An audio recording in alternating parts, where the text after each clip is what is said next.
first off, tell us about this facility in Homestead and what we understand the conditions there to be like. Sure. So this facility is run by a for-profit company called Caliburn down in South Miami-Dade County. And the conditions inside are not like that of the CBP, but this facility is run by the Office of Refugee Resettlement.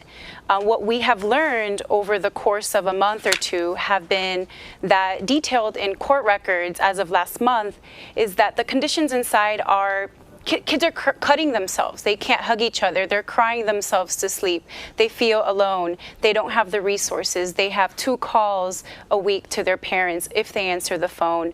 The narratives that have come out from the shelter are jaw-dropping and heartbreaking, some advocates say. So how has this Center for Migrant Children impacted the Homestead community at large? Absolutely. Well, you have people from all over the country coming down and camping out in front of the center.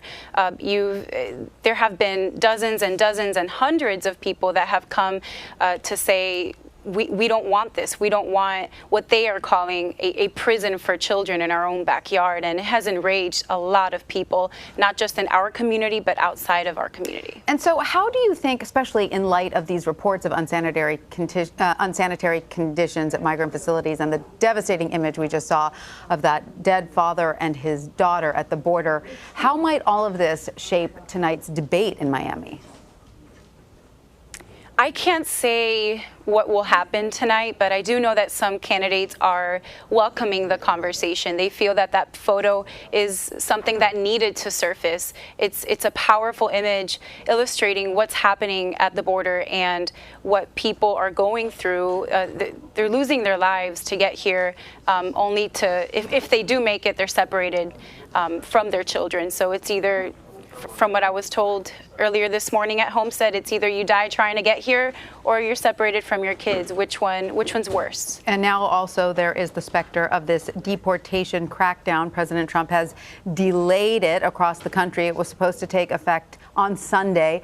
How are South Florida communities and local lawmakers preparing for these raids?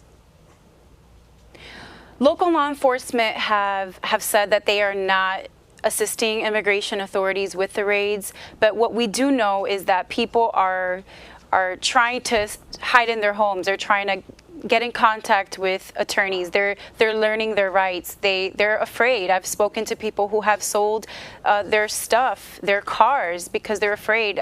People are trying to figure out, okay, if I'm deported, what's going to happen to my children, my U.S. citizen children? What are some guardianship answers? What can I do? So that's really the atmosphere here in South Florida. It's fear. There's a lot of fear. A lot of fear. Monique Madan of the Miami Herald, thank you so much for giving us a picture of what's going on down there in Miami. Thank you.